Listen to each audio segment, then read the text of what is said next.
Hello everyone, welcome back to my YouTube channel. So आज का जो हमारा टॉपिक है वो है मोल कंसेप्ट। बट उस पे चलने से पहले हमें कुछ टर्म्स को समझना पड़ेगा जिनको हम one by one in detail study करेंगे, तभी हम मोल कंसेप्ट को अच्छे से समझ पाएंगे, राइट। सो ये टर्म्स जो मैंने लिखी है, atomic mass unit, molecular mass, mole, इन सब को हम वन बाय वन स्टडी करेंगे, राइट। सो सबसे पहले जो हमारी टर्म है वो है मोल।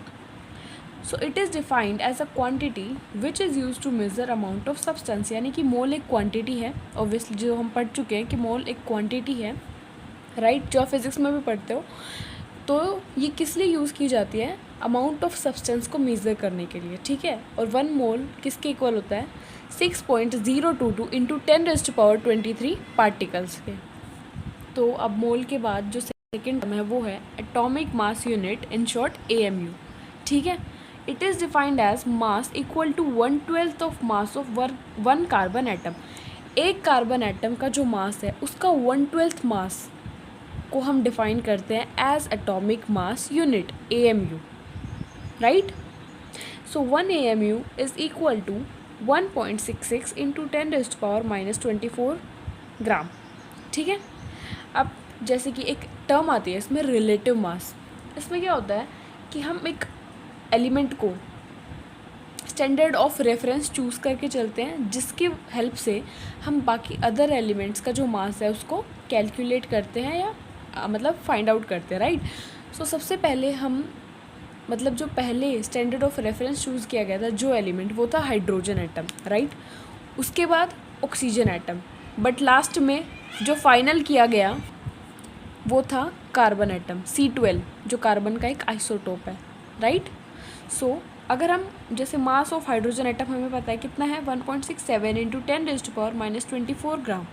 अगर हमें यही मास AMU में निकालना है, ये तो हमारे पास ग्राम में दिया हुआ है, अगर हम AMU में निकालेंगे, so mass of hydrogen atom in grams divided by 1 AMU is equal to 1.66 into 10⁻24 grams, right. तो ये जो है मास है हाइड्रोजन का, ये AMU में आ जाएगा, विच इज़ 1.0078 AMU। इसी तरह हम ऑक्सीजन का भी कैलकुलेट करते हैं, which is around 1.0080 AMU, right.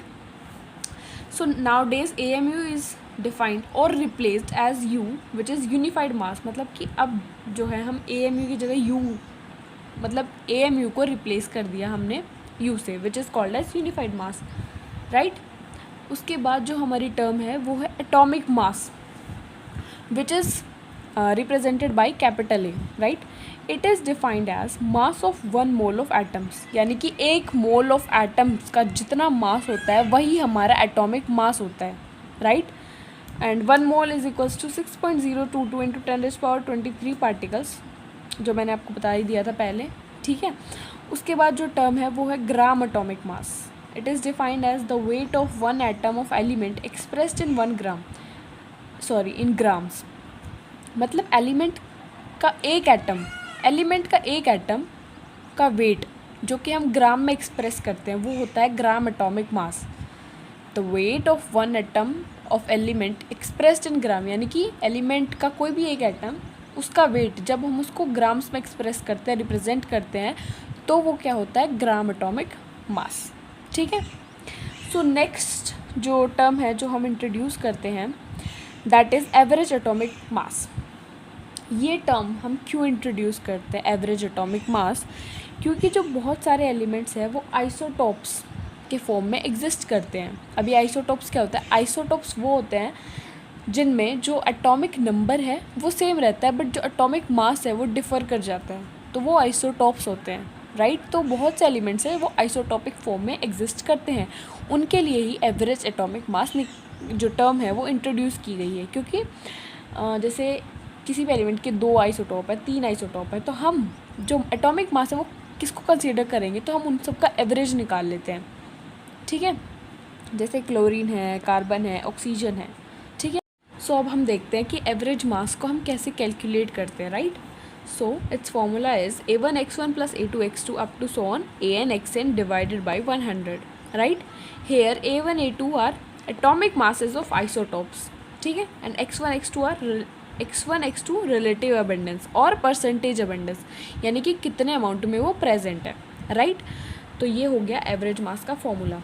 तो इसमें जो इम्पोर्टेंट है वो है एटॉमिक मास यूनिट की डेफिनेशन, ठीक है, और एटॉमिक मास की डेफिनेशन एंड एवरेज एटॉमिक मास को कैलकुलेट करना, विच इज़ वेरी इंपॉर्टेंट। तो वो हम अभी देखते हैं, कुछ न्यूमेरिकल सॉल्व करेंगे ताकि आपको प्रैक्टिस हो जाए अच्छे से, ठीक है। सो अब हम देखते हैं एवरेज एटॉमिक मास के ऊपर कुछ क्वेश्चंस, ठीक है। तो फर्स्ट क्वेश्चन है, chlorine has 2 isotopes of atomic mass unit 34.97 and 36.97, right. The relative abundance are 0.755 and 0.245, find average atomic mass. So अब हम कैलकुलेट करते हैं इसको।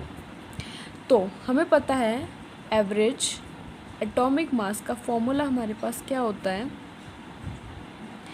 A1X1 plus A2X2। अभी हमारे पास दो ही जो है आइसोटॉप्स है, तो हम इधर तक ही लेंगे, डिवाइडेड बाई 100, राइट।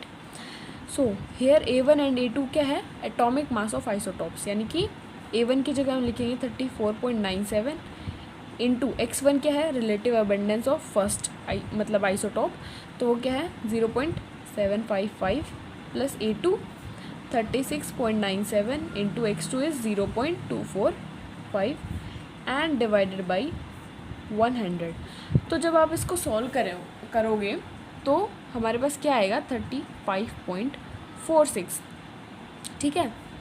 लेकिन जब मतलब सिग्निफिकेंट फिगर्स हमने पहले भी पढ़ा हुआ है ये, तो क्या आ जाएगा, ये 5 से बड़ा है यानी कि 35.5 इसमें ट्रांसफ़र हो जाएगा, यानी कि एक जुड़ जाएगा तो ये 5 बन जाएगा, ठीक है। तो जो सेकंड क्वेश्चन है वो है, carbon occurs as mixture of C12 and C13, the average mass is this, यानी कि एवरेज मास हमें ऑलरेडी दिया हुआ है। Calculate relative abundance of C12, यानी कि हमें C12 की रिलेटिव अबंडेंस फाइंड आउट करनी है। तो सबसे पहले हम क्या लिखेंगे, एवरेज एटॉमिक मास का formula which is A1X1 plus A2X2 divided by 100, यानी कि हमें, क्योंकि हमें दो ही आइसोटॉप दिए हैं इसलिए, ठीक है। सो A1 क्या है हमारे पास 12 है, ठीक है। A2 क्या है 13 है, बट X1 X2 यानी कि रिलेटिव अबंडेंस तो हमें दिया ही नहीं, तो वो हमें क्या करना पड़ेगा, वही हमें फाइंड आउट करना है। और एवरेज एटॉमिक मास हमें दिया हुआ है, ठीक है। तो हम लेके चलेंगे 12.011 is equals to 12X1 plus 13X2 divided by 100। अब हमें पता है कि रिलेटिव अबंडेंस परसेंटेज अबंडेंस भी होती है, ठीक है। ये हमें ये पता है कि जो परसेंटेज अबंडेंस है उसका हम सम करेंगे तो वो हमेशा 100 के इक्वल आएगी, ये बात तो हम जानते हैं। तो हम लेट कर लेते हैं X1 को X, so X2 will be 100 minus X obviously. तो ये वैल्यूज़ हम यहाँ पे पुट करेंगे, 12.011 is equals to 12X plus 13 into 100 minus X divided by 100। तो अब हम इसको सॉल्व कर, तो हमने क्या किया कि 100 को इधर लेके गए, मल्टीप्लाई कर दिया 12X प्लस इसको मल्टीप्लाई करके ओपन कर दिया, राइट। तो ये इधर आ जाएगा, ठीक है। एंड 12X और ये माइनस 13X है, यानी कि माइनस X बच जाएगा प्लस 1300, राइट। तो X को इधर ले आएंगे और इसको उधर भेज देंगे, यानी कि 1300 माइनस दिस। तो X की वैल्यू हमारे पास आएगी 98.9। This is the relative abundance of C12, okay. तो ये दो क्वेश्चंस थे, आई होप कि आपको समझ आया होगा, राइट। अगर कोई भी डाउट है यू कैन आस्क मी। सो आज का वीडियो लेक्चर हम यहीं पे समाप्त करते हैं। Thank you so much.